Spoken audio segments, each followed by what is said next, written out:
everyone, at 1995 here in the video game fanfiction plot with a new story for you all. It is called Grey, and I do hope you enjoy this video, and remember, I do not own Transformers Prime series and Fullmetal Alchemist series or the story. I give full credit to its author MessyArtwok on DeviantArt. Now onto the story.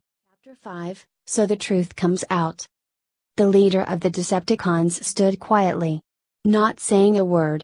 His medic, standing idly by an examination table littered with the mauled, deformed remains of a Viacon trooper, smirking. How did this happen? Was the only thing the larger mech could muster in speaking. The smaller, more sleek red bot shrugged, looking at the same carnage. I haven't the slightest idea. Hearing just those words made the larger, gray mech seethe and growl with anger. Then why do I allow you to function if you can't shed light on something as important and ultimately dangerous to the Decepticon cause?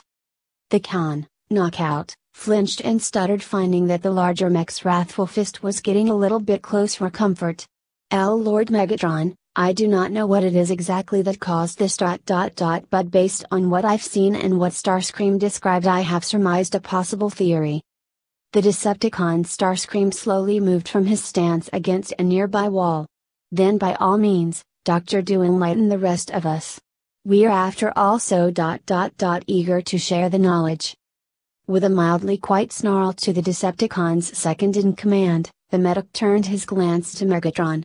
Based solely on the examination of the damaged armor in and around the affected area, I can only conclude one possible scenario. Knockout, I am growing impatient. Get straight to the point. Now. Megatron's voice bellowed through the medical bay. Timid, and even more uneasy, the medic realized the tyrant was in no mood for theatrics. The armor on this particular Viacon was damaged literally from the inside out. Pausing for only a moment, just to buy time to call on a schematic of the deceased's frame, Knockout continued. After examining the damaged armor on a microscopic level, I noticed several fissures and cracks in an area that should otherwise be solid. It's almost as if an energy of sorts passed directly through the metal itself. But the most fascinating thing I discovered is that some armor is almost a completely different composition from that which surrounds it. It's almost as if whatever kind of energy that passed through it ... was literally trying to rewrite the atomic composition of the metal itself. Both Starscream and Megatron stood quietly.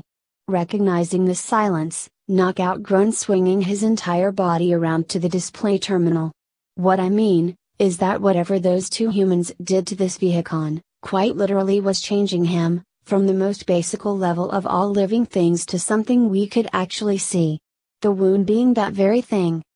Knockout shut down the terminal and faced Megatron again. I can't tell you the exact nature of how this came to be, simply because I've never seen anything like this ever happen before. Lord Megatron, if the Decepticons truly want to understand what this energy is, as well as rectify whether or not it's a real threat, as if we can somehow capture the humans responsible, I have to examine them to know just what it is exactly that we're dealing with. The room was quiet for but a moment before Knockout chuckled with a smirk. And who knows, maybe this is something that could be used as a weapon against the Autobots. Those were the only words that really needed to be said in order to gain a genuine interest by the Decepticon leader. Megatron knew and respected the gravity of the situation as far as what a threat would concern, but to have a weapon against the Autobots, especially one that they could not combat. It almost sounded too good to be true. Could they finally have something worthy of bringing this war of theirs to a grand illustrious finish? Grinning slowly, Megatron turned to meet the gaze of an unfamiliar Con standing in the doorway, his purple accents the only thing reflecting in the shadow of the doorway. Soundwave. Find those humans. Do what you must. But I want them found ... alive. The leader of the Autobots stood quietly, not saying a word. As did most of his team. They all simply stood in silence, trying to comprehend the information just given to them by two strange, young boys. Brothers. Edward and Alphonse Elric. The brothers in question sat in similar silence ... just ... waiting for someone to say something. Apparently learning of an alternate reality was a bit much to take in. Then again. Now that Al thought about it. He could easily understand why they'd think that. After all, just mere hours ago. That was what Ed and Al felt. Just moments ago, Edward and Alphonse had finished telling the Autobots about their experience in the caves as well as certain instances leading up to their current predicament. But they didn't tell them everything. While speaking to the Autobots, Al couldn't help but notice that Ed left out certain pieces of information. Important facts that would help these bots better understand just who and what they were. Speaking in truth, Al felt a bit uncomfortable not being upfront. But had to surmise that Ed was withdrawing that information for a purpose. Though the Autobots were told about Amestras and the way their world works. They were not told about alchemy. At least not directly. The Autobots did not know that the two boys in front of them were alchemists. State alchemists. They did not know about the boys' horrific past, or about what it was they were seeking here in the present. But through it all. Al remained silent. Now that the Autobots knew some of what brought the two here, Edward must have reasoned with himself that the knowledge he gave was enough. Al didn't like it. He didn't think it was fair or right that Ed not give him the choice in being able to say what he thought these beings should know. But still, he remained silent. It was then that Al realized that as Edward spoke, the Autobot leader, Optimus Prime, was watching him. Studying him. Much in a similar way as what he did when they first met in the cavern. Those eyes. It was almost like they could see right through him. It was almost like. He knew that it was hollow inside.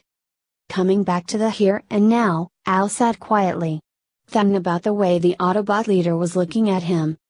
It was then that Optimus' voice carried throughout the base's room. Alphonse, is there something else you wish to tell us? Al's helmet snapped up. He looked around, realizing that every living thing in the room, including Edward, was looking at him. Al wanted to speak. He truly did. But when he noticed Ed. When he saw his face, he knew what he was thinking. Don't tell them anything. Al knew. But that didn't stop him. There is something else. There's actually a lot more I think you should. Al? Grabbing his collar armor suddenly, Edward was furious. They know more than enough. They don't need to know everything. Al pushed Ed's hands away, standing to his full height. You're wrong, Ed. Looking away from the perplexed gaze of his brother, Al's eyes met Optimus's. Only to eventually return to Ed's. Edward, these beings saved our lives. No one asked them to. They just did it. A kindness like that needs to be met with sincerity, kindness, willingness to cooperate, and honesty. And that is something we have not completely committed ourselves to. Ed remained silent. Then as moments passed. Waved a dismissive hand. Fine. Do what you want. If you want to divulge our deepest darkest secrets to beings you don't hardly know and hope they'll take it lightly. Go ahead. Why did he have to be like that? That's all Al could think. Ed was always so obstinate. So difficult. Returning a gaze to the Autobots, Al spoke carefully. He was only going to have one chance at an impression. He had to make it work in their favor. All of what my brother told you is correct. However, he left out some very important information that I think all of you should know. The bots remained silent. But first, I want to make it very clear that the only reason we're telling you this. Is to gain trust. We are in a world we do not know or really understand. Already we've managed to make some enemies.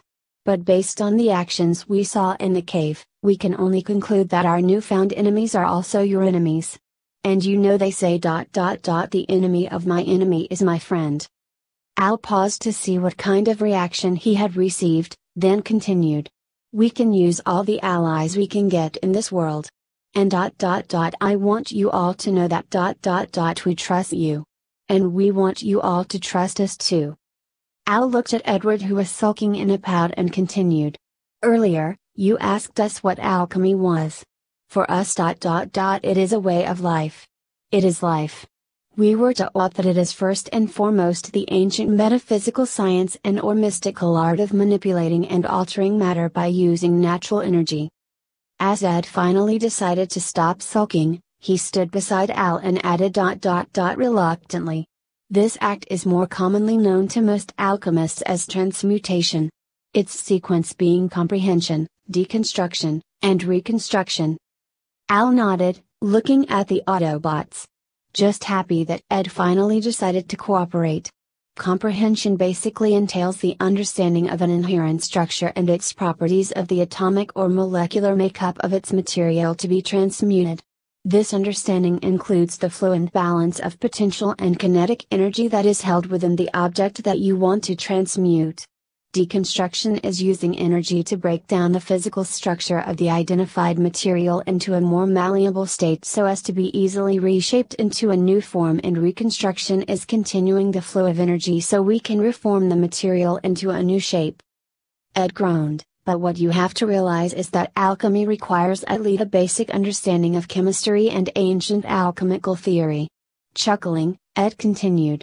Not to mention a sort of natural talent towards recognizing and manipulating physical objects with energy.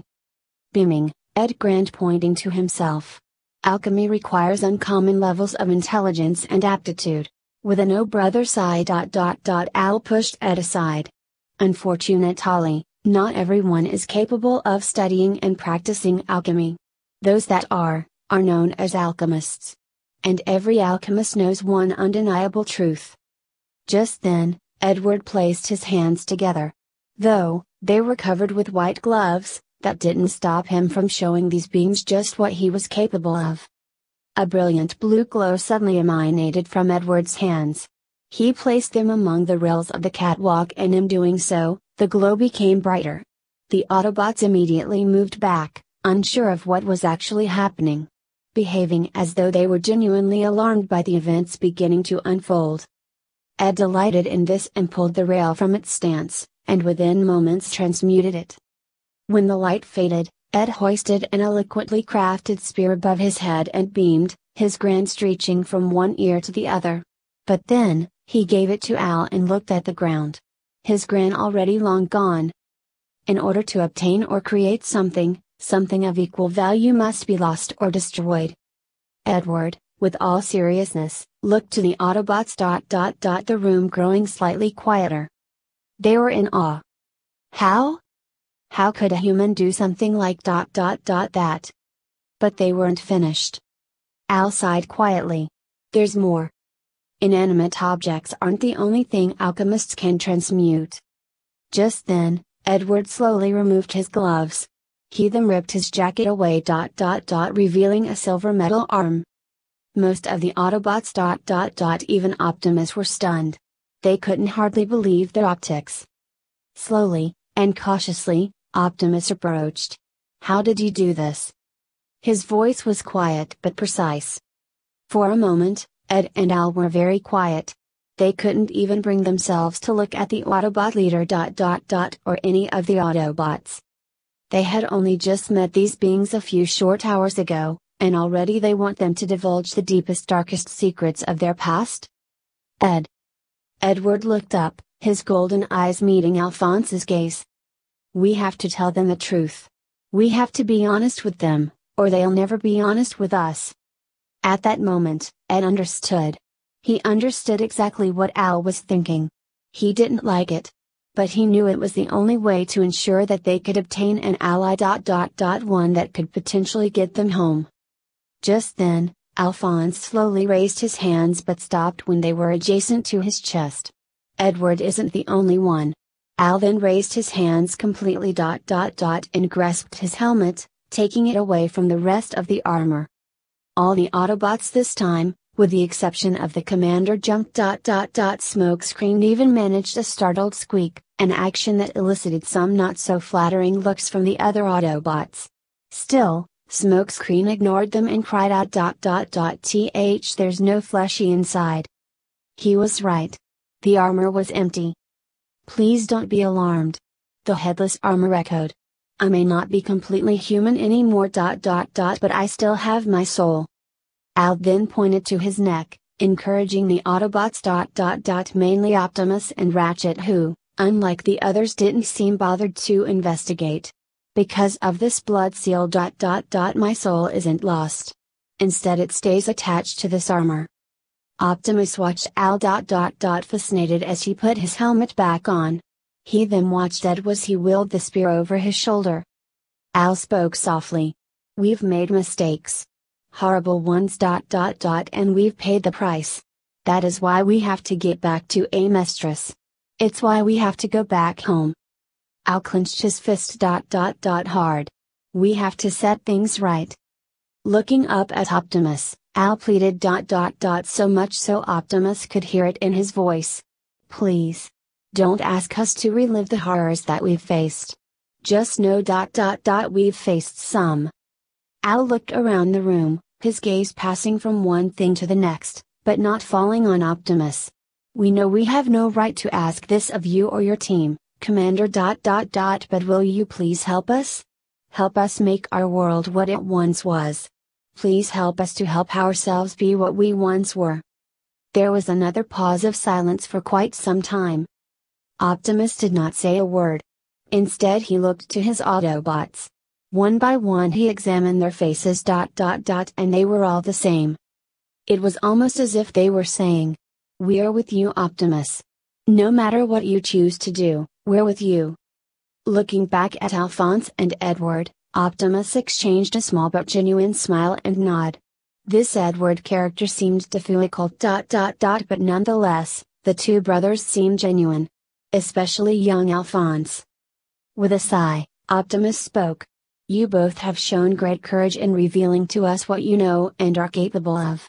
Such an act of trust will not go unseen, and as such, since this is not where you truly belong anyway, it is only fitting that we assist you in any way we can. Optimus's voice softened. Besides, we vowed to protect all humans. And that is an oath we will not easily break. After Optimus said that, the two boys seemed almost ecstatic. But all that was going through Optimus' head was, this is not going to be easy. Well, that's the ending of that chapter. I do hope you enjoy this video. If you like to see more, remember to hit that like button, subscribe to this channel and leave a comment down below. Until next time.